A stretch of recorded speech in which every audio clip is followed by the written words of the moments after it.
मुल्क भर की बिजली कंपनीज ने 30 दिन से ज़ायद बिलिंग करके सार्फिन से ज़्यादा पैसे लिए। नेपरा रिपोर्ट के मुताबिक जुलाई और अगस्त में 1,39,00,000 से ज़्यादा सार्फिन के मीटर्स की रीडिंग 30 दिनों से ज़्यादा की बुनियाद पर ली गई। ख़राब मीटर्स बर वक्त तब्दील नहीं किए गए और सार्फिन को एवरेज बिल भेजे गए। बिजली कंपनीज ने अपनी नाअहली छुपाने के लिए जानबूझकर बददयानती की। कम बिजली इस्तेमाल करने वालों को ज़्यादा बिल भेजे गए। नेपरा ने बिजली कंपनीज को नोटिस भेजकर वजाहत तलब कर ली। नेपरा की 30 दिनों में ख़राब मीटर्स को तब्दील करने की हिदायत। मुकर्ररा वक्त तक अमल दरामद न करने पर कंपनीज के खिलाफ कार्रवाई की जाएगी। कराची इलेक्ट्रिक सप्लाई कंपनी का कहना है कि बिलिंग साइकिल में कोई लापरवाही नहीं पाई गई। दीगर निकात पर नेपरा को मुतमईन करेंगे।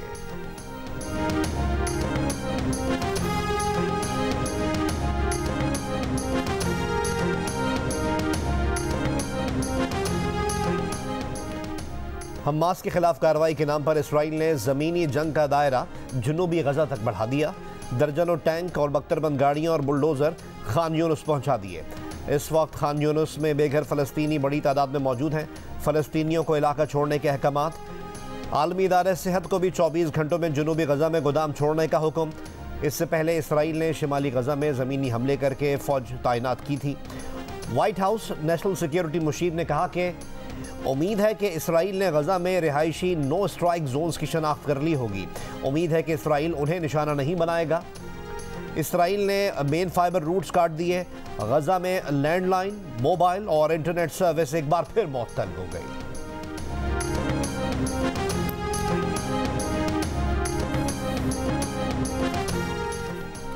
इसराइली फ़ौज की शिमाली गजा में 2 स्कूल्स पर बमबारी, 50 फ़लस्तीनी शहीद और सैकड़ों ज़ख्मी। स्कूल्स में सैकड़ों बेघर फ़लस्तीनियों ने पनाह ली हुई थी। इसराइली फ़ौज का हमास के 200 से ज़ायद ठिकानों को निशाना बनाने का दावा। अल-क़स्साम ब्रिगेड ने कहा कि 24 घंटों में इसराइली फ़ौज की 28 गाड़ियों को तबाह किया।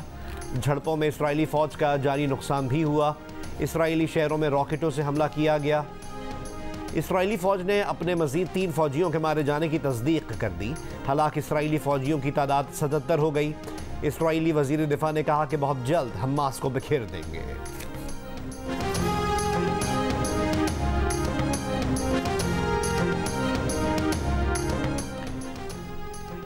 पाक फ़ौज की अगले इलेक्शंस में पोलिंग स्टेशंस पर तैनाती के लिए इलेक्शन कमीशन ने सेक्रेटरी दाखिला को ख़त लिख दिया।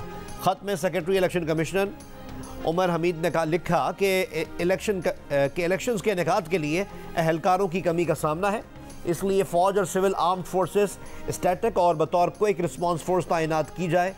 इलेक्शन कमीशन ने कहा कि मुल्क में इस वक्त 2,77,558 अहलकारों की कमी का सामना है। इलेक्शन कमीशन के फैसले के मुताबिक इस कमी को फ़ौज और सिविल आर्म्ड फोर्सेस से पूरा किया जाएगा। मुल्क में अमन व अमान की नाजुक सूरत हाल के पेश नज़र ऐसा किया जाए। इलेक्शन के लिए फंड्स ना मिलने की शिकायत के बाद वजारत ख़जाना की 1-2 दिन में फंड्स जारी करने की यकीन दहानी। सेक्रेटरी ख़जाना इमदादुल्लाह बोसाल ने इलेक्शन कमीशन हुकाम से मुलाकात के बाद मीडिया से गुफ्तगू में कहा कि फ़ंड्स की फराहमी के लिए इलेक्शन कमीशन का 14 नवंबर और 18 नवंबर को ख़त मौसूल हुआ। फ़ंड्स जारी करने के लिए मुख्तलिफ सतह से मंजूरी ज़रूरी होती है। अगले 2 दिन में इलेक्शन कमीशन के मतलूबा फ़ंड्स जारी कर दिए जाएंगे। इससे पहले इलेक्शन कमीशन ने सेक्रेटरी ख़जाना को तलब करते हुए कहा था कि 8 फरवरी के इलेक्शन के लिए वजारत ख़जाना फ़ंड्स जारी नहीं कर रहा। फौरी तौर पर 17 अरब रुपए दरकार हैं। बजट में इलेक्शन के लिए मुख्तस 42 अरब रुपए में से अब तक 10 अरब रुपए मुहैया किए गए हैं।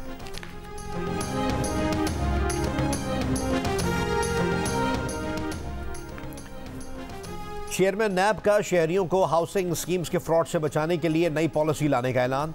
बिल्डर और ख़रीदार के साथ रेगुलेटर भी पहले दिन से हर ट्रांजैक्शन का हिस्सा होगा। लेफ्टिनेंट जनरल रिटायर्ड नज़ीर अहमद भट्ट ने कहा कि हाउसिंग स्कीम के हर 10 में से 7 क्लाइंट्स फ्रॉड का शिकार हैं। शहरियों को हाउसिंग स्कीम्स के फ्रॉड से बचाने के लिए नई पॉलिसी ला रहे हैं। अब बिल्डर और ख़रीदार के दरमियान हर ट्रांजैक्शन 2 तरफ़ा नहीं 3 तरफ़ा होगी। पहले दिन से ही बिल्डर और ख़रीदार के साथ रेगुलेटर भी हर ट्रांजैक्शन का हिस्सा होगा। तमाम ट्रांजैक्शंस बैंकिंग चैनल से होंगी। चेयरमैन नैब की सिविल सेक्रेटेरिएट आमद अफसरान को खदशात पर तामीरी पेशरफ्त की यकीन दहानी कराई। कहा नैब शिकायत की जांच पड़ताल से इन्वेस्टिगेशन तक तमाम कार्रवाई सीग़े राज में रखेगा। कोई मीडिया ट्रायल नहीं होगा। हर किसी की इज्जत नफ्स का ख्याल रखा जाएगा। ऑफिसर्स मेहनत से बिला खौफ व ख़तर काम करें।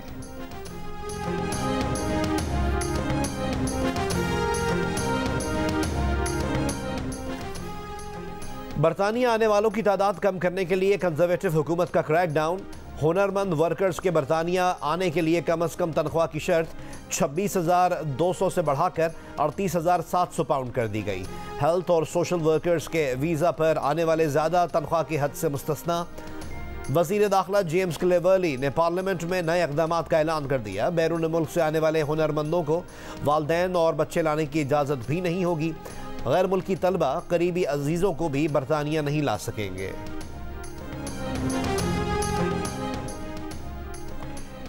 लाहौर में मियां मोहम्मद नवाज शरीफ और मौलाना फजलुर रहमान की मुलाकात। मजमूई मुल्की सूरत हाल पर तबादला ख्याल। इंतखाबात के इनेकाद और तैयारियों पर भी गुफ्तगू। आम इंतखाबात के इनेकाद और मुमकिन सीट एडजस्टमेंट पर मुशावरत। ज़राए के मुताबिक मुस्लिम लीग नून के कायद नवाज शरीफ रवा माह के आखिर में सिंध का दौरा करेंगे। कराची में जलसा आम से खिताब भी करेंगे।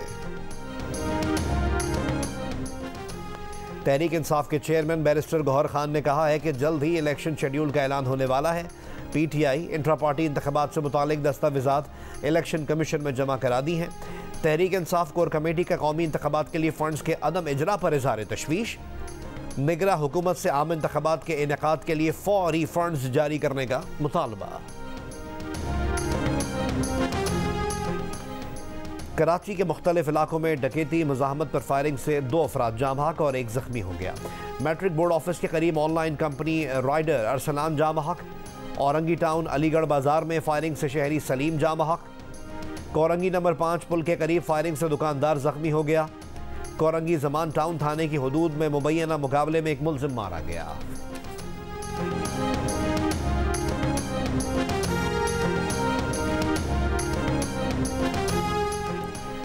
पंद्रह साल से स्टेट लाइफ इंश्योरेंस के साबिक रीजनल चीफ के कत्ल का मामला अंजाम तक न पहुंच सका। 2008 में मोहम्मद अहमद अमजद को कंपनी के ही एक और मुलाजिम ने 10 गोलियां मारकर कत्ल कर दिया और फिर मुल्क से दुबई फरार हो गया। मकतूल की बेटी ने 3 साल पहले सोशल मीडिया के जरिए कातिल का सुराग लगाकर उसके खिलाफ रेड नोटिस जारी करवाए, मगर रियासत अब तक मुलजिम को दुबई से पाकिस्तान नहीं ला सकी। मकतूल की बेटी माहम अमजद ने जियो न्यूज़ के प्रोग्राम आज शाहज़ेब खानज़ादा के साथ में गुफ्तगू करते हुए कहा कि मुत्तहिदा अरब अमारात में जो जज ये केस देख रहे हैं उनसे मुलाकात की तो उन्होंने कहा कि इस केस से मुतालिक पाकिस्तान के सिफारत खाने से इनकी आज तक एक भी मीटिंग नहीं हुई। मुत्तहिदा अरब अमारात के प्रोसिक्यूटर ने कहा कि अपने सिफारत खाने से कहें कि हमने जो दस्तावेज़ात मांगी हैं वो दे दें, हम उसी दिन मुलजिम को पाकिस्तान के हवाले कर देंगे।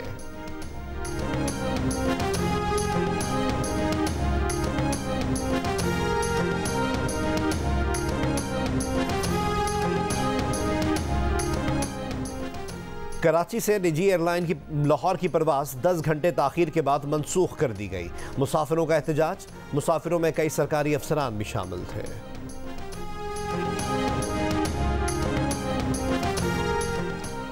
कोहिस्तान के इलाके कोलई पालस में लड़की के कत्ल के इल्ज़ाम में मफरूर चचा को गिरफ्तार कर लिया गया।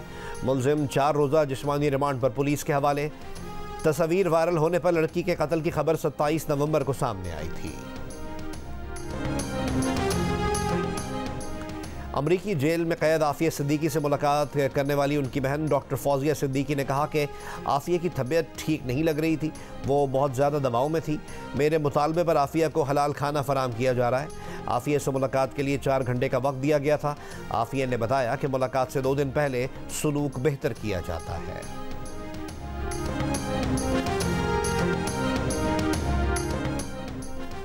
पश्तून तहफ़्फ़ुज़ मूवमेंट के गिरफ्तार सरबराह मंजूर पश्तीन को सूबा बदर करने का फ़ैसला। डिप्टी कमिश्नर क़िला सैफुल्लाह ने कहा कि मंजूर पश्तीन को आज रात ही बलूचिस्तान से खैबर पख्तूनख्वा मुंतकिल किया जाएगा। मंजूर पश्तीन की सूबा बदरी का फ़ैसला महकमा दाखिला ने कानूनी कार्रवाई के बाद किया। मंजूर पश्तीन को गुज़िश्ता रोज़ गिरफ्तार किया गया था। डिप्टी कमिश्नर चमन के मुताबिक मंजूर पश्तीन के साथ मुसल्लह अफराद ने गाड़ी रोकने पर अहलकारों पर फायरिंग की और फरार हो गए। बाद में मंजूर पश्तीन को गिरफ्तार करके वाक़े का मुकदमा दर्ज कर लिया गया। तर्जुमान PTM का कहना है कि अहलकारों ने मंजूर पश्तीन की गाड़ी पर चमन प्रेस क्लब के करीब फायरिंग की, जिससे एक खातून जख्मी हुई। मंजूर पश्तीन ने चमन आकर खुद गिरफ्तारी दी।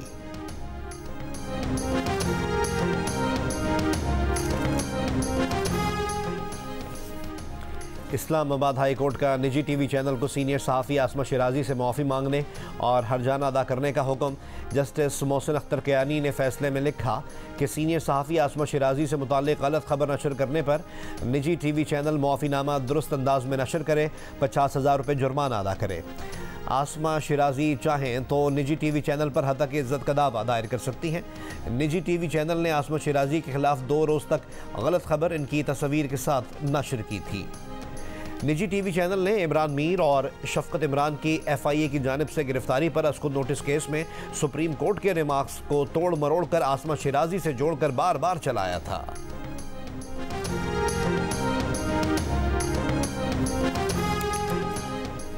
पेशावर में अतालवी सैयाह ने मुबैना तौर पर फंदा लगाकर खुदकुशी कर ली। पुलिस के मुताबिक अतालवी सैयाह जोशुआ मोइसेस वर्गस निजी हाउसिंग सोसाइटी के एक अपार्टमेंट में मुर्दा पाया गया। SSP ऑपरेशंस ने कहा कि अतालवी शहरी के अपार्टमेंट से रस्सी, खत, डायरी और मोबाइल फ़ोन मिला है। खत और डायरी की लिखाई एक जैसी है। वाक़या 3-4 दिन पहले हुआ है। तफ्तीश जारी।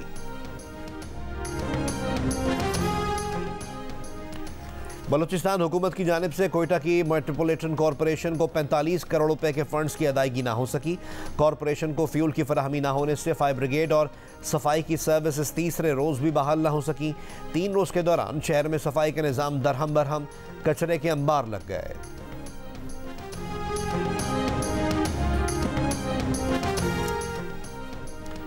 रावल डैम पिकनिक पॉइंट पर 14 साल के लड़के से मुबैना ज़्यादती का मुकदमा दर्ज। FIR के मुताबिक सादिक आबाद के रिहायशी लड़के से 2 अफराद ने असलहे की नोक पर ज़्यादती की। मुल्ज़िमान नाज़िबा वीडियो रिकॉर्ड करके डराते धमकाते रहे। पुलिस का कहना है कि लड़के का मेडिकल करवा कर मुल्ज़िमान के खिलाफ कार्रवाई की जाएगी।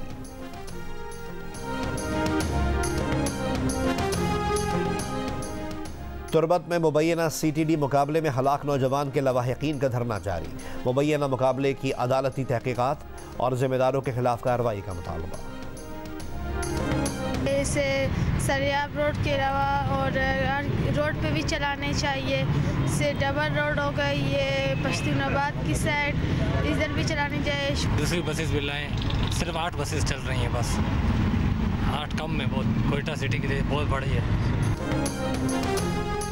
कोयटा में ग्रीन बस सर्विस मंसूबे को शुरू हुए 4 माह गुजर गए, लेकिन ऐलानात के बावजूद ना तो एक रूट पर बसों की तादाद में इजाफा किया जा सका और ना ही किसी दूसरे रूट पर नई बसें चलाई जा सकी हैं। सिर्फ एक ही रूट पर 8 बसें चलाए जाने के बायस रश बढ़ने से मुसाफिरों को शदीद परेशानी का सामना।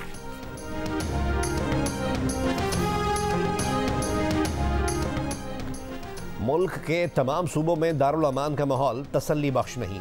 कौमी कमीशन बराए इंसानी हुकूक की रिपोर्ट में इंकशाफ। रिपोर्ट में कहा गया है कि दारुल अमान में अलहदा मुशावरती कमरे या लाइब्रेरीज़ मौजूद नहीं, इंटरनेट की सहूलियात और माहिर नफ्सियात दस्तयाब नहीं है। दारुल अमान में शिकायत से निमटने का कोई मुनज़्ज़म तरीक़ाकार या बहाली का प्रोग्राम नहीं।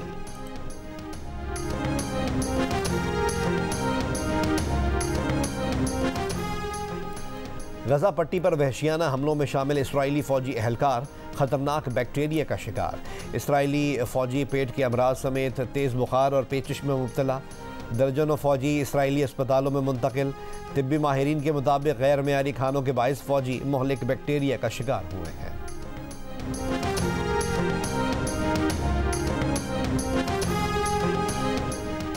खलीज बंगाल में बनने वाले समुद्री तूफान में चांग से भारतीय शहर चेन्नई में तूफानी बारिशें। सड़कें कई फीट पानी में डूब गईं। सैलाबी रेले गाड़ियां बहा ले गए। चेन्नई एयरपोर्ट का रनवे भी पानी में डूब गया। परवाज़ों का शेड्यूल शदीद मुतासर। बारिश के बायस शहर में बिजली गायब। मुख्तलिफ हादसात में 5 अफराद हलाक। तमिलनाडु, आंध्र प्रदेश और उड़ीसा रियासतों में हाई अलर्ट।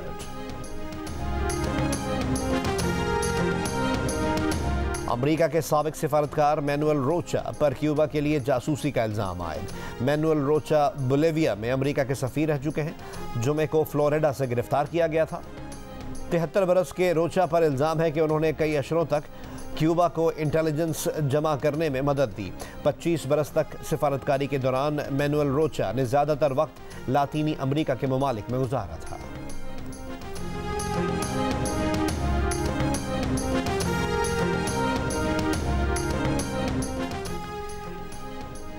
सऊदी महकमा सेहत की अपने शहरियों को 25 ममालिक के गैर ज़रूरी सफ़र से गुरेज की हिदायत।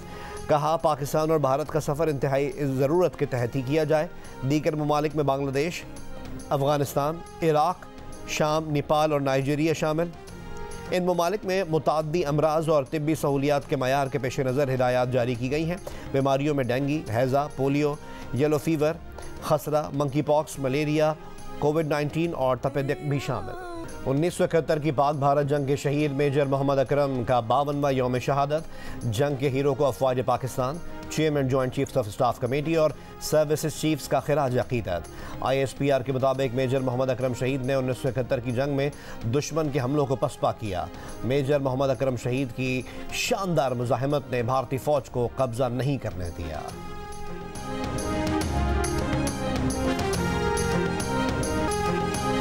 COP28 कॉन्फ्रेंस में पाकिस्तान के लिए एक और एजाज।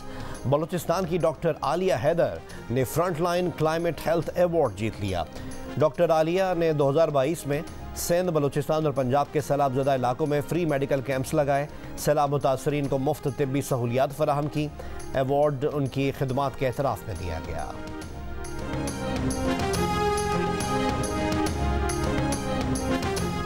ऑस्ट्रेलिया के खिलाफ पहले टेस्ट में विकेट कीपर कौन होगा? सरफराज अहमद या मोहम्मद रिजवान? कप्तान शान मसूद सरफराज अहमद को प्लेइंग 11 में शामिल करने का इंदिया दे चुके। ऑस्ट्रेलिया पहुंचकर ये भी कहा कि उन्हें बैटिंग में मोहम्मद रिजवान की ज़रूरत पड़ेगी। विकेट कीपर सरफराज अहमद का कहना है कि रिजवान और इन्हें जो भी रोल दिया जाएगा उस पर पूरा उतरने की कोशिश करेंगे। पाकिस्तानी टेस्ट स्क्वाड की कैनबरा में ट्रेनिंग। पाकिस्तानी टीम 6 दिसंबर से प्राइम मिनिस्टर 11 के खिलाफ 4 रोज़ा मैचेस खेलेगी।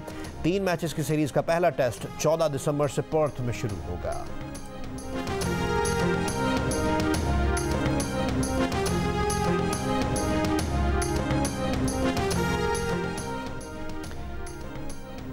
PCB का हारिस रऊफ को शोकॉज नोटिस। फास्ट बॉलर ने जवाब जमा करा दिया। हारिस रऊफ ने रेड बॉल क्रिकेट की प्रैक्टिस ना होना दस्तबरदारी की वजह बताई है।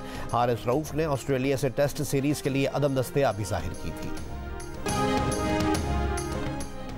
कराची में जारी नेशनल T20 कप में लाहौर ब्लूज के निसार अहमद की तबाहकुन बॉलिंग। रावलपिंडी के खिलाफ सिर्फ 5 रन के एवज हैट्रिक समेत 5 विकेटें। लाहौर ब्लूज ने सुपर 8 में अपनी पहली कामयाबी रजिस्टर करा ली। रावलपिंडी को 64 रन से शिकस्त हो गई। Nisar Ahmed player of the match करार। Karachi tape ball premier league के चौथे रोज पहले मैच में मलीर मलंग्स ने दिफाई चैंपियन DHA दबंग को 25 रन से हरा दिया। दूसरे मैच में क्लिफ्टन पॉपुलर ने नॉर्थ नवाब्स को 61 रन से हरा दिया। इवेंट के तमाम मैचेस देखिए जियो सुपर पर बराह रास्त।